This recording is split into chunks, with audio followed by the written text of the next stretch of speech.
Cette vidéo a pour objet de présenter la base scripturaire, les racines védiques de ce qui est appelé le Tantra en Occident, c'est-à-dire le Kola Tantra, afin de lever de très nombreuses confusions au sujet de la pratique du Tantra sexuel, et spécialement donc en Occident, où généralement les pratiques de Tantra sexuel sont complètement dévoyées actuellement. Il y a basiquement deux camps. Les pratiquants du soi-disant tantra, qui font un usage impropre du tantra, comme excuse pour le plaisir et la complaisance sexuelle, du côté libéral extrême.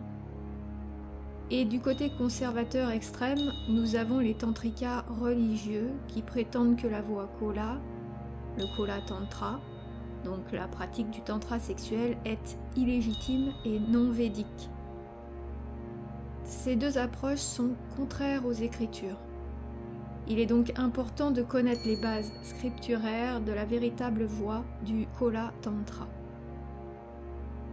Commençons par dire quelques mots sur le Sri Vidya.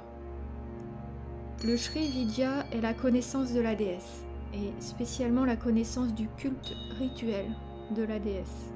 Le Sri Vidya accueille et soutient toutes les autres voies, et n'affirme pas que les autres voies spirituelles sont fausses ou mauvaises ou illégitimes.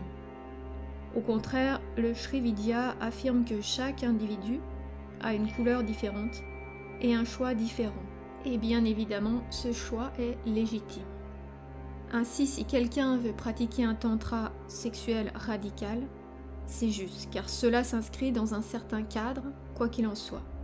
Mais la pratique doit rester dans ce cadre, parce que dans le cas contraire, cela devient simplement une jouissance sensorielle, une complaisance sensorielle, des excès. Mais évidemment, les excès ne mènent jamais à la réalisation. De l'autre côté, se trouvent les personnes qui sont seulement dans des pratiques religieuses ou intellectuelles.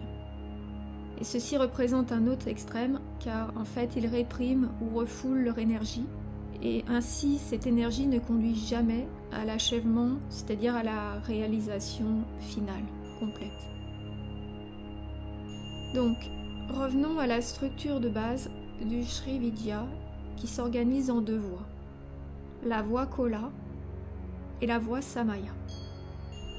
La voie Samaya est la voie conventionnelle religieuse, le tantra religieux, qui comprend le culte du temple, la méditation silencieuse, les pujas, c'est-à-dire les rituels d'adoration d'un dieu ou d'une déesse, les prières, etc. La voie Kola est le tantra sexuel. Cette voie Kola du tantra sexuel est aussi appelée tantra de la main gauche et est généralement considérée comme mauvaise, voire dangereuse. En réalité, il s'agit d'une voie très ancienne et sanctifiée, lorsqu'elle est pratiquée correctement, c'est-à-dire non pas comme une excuse seulement pour la gratification des sens, pour le plaisir, mais dans le cadre de la vénération et de l'adoration de la déesse. Dans les 1000 noms de la déesse Lalita Sahasranam, il y a des noms qui supportent ces deux voies. 4 noms se réfèrent à la voie Kola, Kulangana, Kulantasta, Kaolinia et Kulayogini, et 2 noms en particulier supportent la voie Samaya, Samayachara et Samayantasta. En général, la voie Samaya est assez connue et supposée être la voie.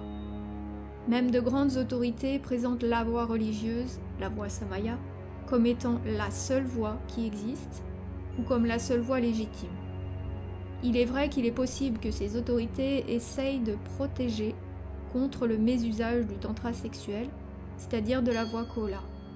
Car en Occident particulièrement, les pratiques tantriques sexuelles sont pratiquement toutes dévoyées. En effet, il ne suffit pas de proclamer pratiquer la voie Kola pour effectivement s'adonner aux pratiques originelles.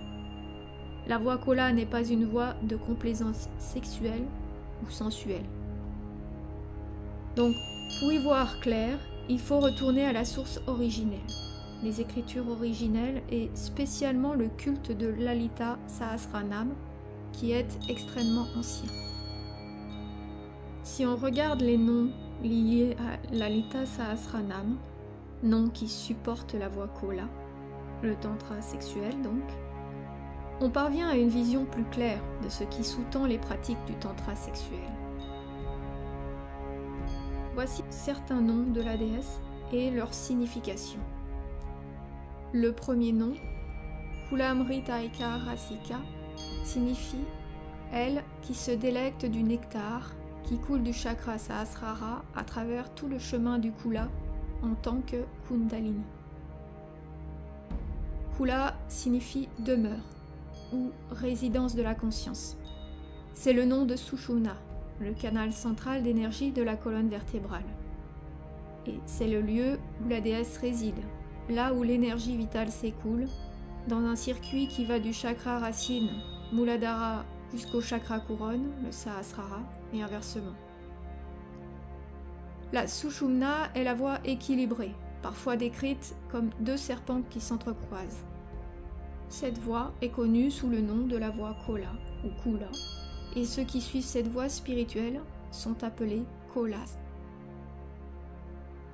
Ainsi, il y a une tradition yogique très ancienne qui utilise l'énergie sexuelle pour ouvrir le chemin à travers les chakras afin de supprimer les blocages. Un autre nom est Kula Sanketapalini, elle qui garde la doctrine ésotérique des Kolas. Cette doctrine ésotérique des Kolas doit être gardée en raison de son potentiel mésusage, ses potentiels abus, mais aussi la potentielle mauvaise compréhension de la voie. En effet, les extrémistes religieux ne la comprennent pas, et les extrémistes complaisants en abusent ou en font mésusage.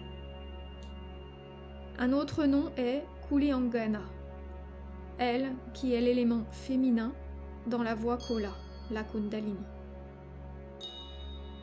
Un petit rappel de ce que les Écritures disent à propos de la Kundalini. Kunda signifie un bassin ou un bol, et particulièrement un bol rempli avec des offrandes rituelles sacrées. Donc la Kunda, à la base de la colonne vertébrale, est appelée la Kula Kunda, et cette Kula Kunda est le réservoir du liquide cérébrospinal, anatomiquement, et spirituellement, c'est la source de l'énergie Kundalini. Kulantasta, elle qui est la réalité la plus intime de la voie Kola. Ainsi, sans la dévotion et l'adoration de la déesse, sans réel rituel de dévotion et sans offrande venant du cœur à la déesse, ceux qui prétendent suivre la voie Kola, le tantra sexuel, s'égarent et deviennent seulement des débauchés égocentriques et complaisants. De l'autre côté, ceux qui ne réalisent pas la nature érotique et joueuse de la déesse deviennent des suiveurs religieux arides, sans réelle énergie, avec très souvent un cerveau surdéveloppé, mais avec un cœur et un corps atrophiés, car ils n'ont pas développé leur base et ne sont pas ancrés. Kolini, elle qui est au cœur de la forme du culte Kola. On parle ici d'une forme de culte, ce qui signifie que nous avons un autel, une déité ou une image et nous faisons des offrandes, des cérémonies, etc. Ceci permet donc de comprendre que la combinaison des visions des pratiquants de la main gauche et des pratiquants de la main droite est la voie du milieu, la voie Kola. Kula Yogini, elle qui est la déité des Kolas. La déité. Ainsi, si vous prétendez pratiquer le Kola Yoga ou le tantra sexuel et que vous n'adorez pas la déesse, vous êtes à côté de la plaque. Cette appellation tantra est mensongère et trompeuse pour ceux qui cherchent la voie. Ceci s'appelle de l'escroquerie, de la fraude, voire de la vilainie, et en utilisant ce terme de tantra, vous vous trompez vous-même, vous vous mentez à vous-même et vous trompez les autres également. Fondamentalement, ceux ou celles qui n'ont pas de réelle dévotion, de bhakti, n'ont pas accès à la voie Kola, au véritable tantra sexuel. Il faut être très honnête et très clair. Et cette affirmation est supportée par les Écritures. Akula, elle qui est aussi le Shiva, dans le lotus aux 1000 pétales, au-dessus de la voie Kula. Ceci est un point très important. Toute forme d'un dieu ou d'une déesse est en vérité Shakti, car Shiva, originellement, intrinsèquement, est sans forme, puisqu'il est le Brahman.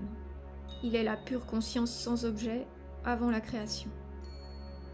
Il est en fait au-delà de toute cette histoire de voie spirituelle, car en lui n'existe aucune dualité, et pour avoir une voie, il faut qu'il existe la dualité.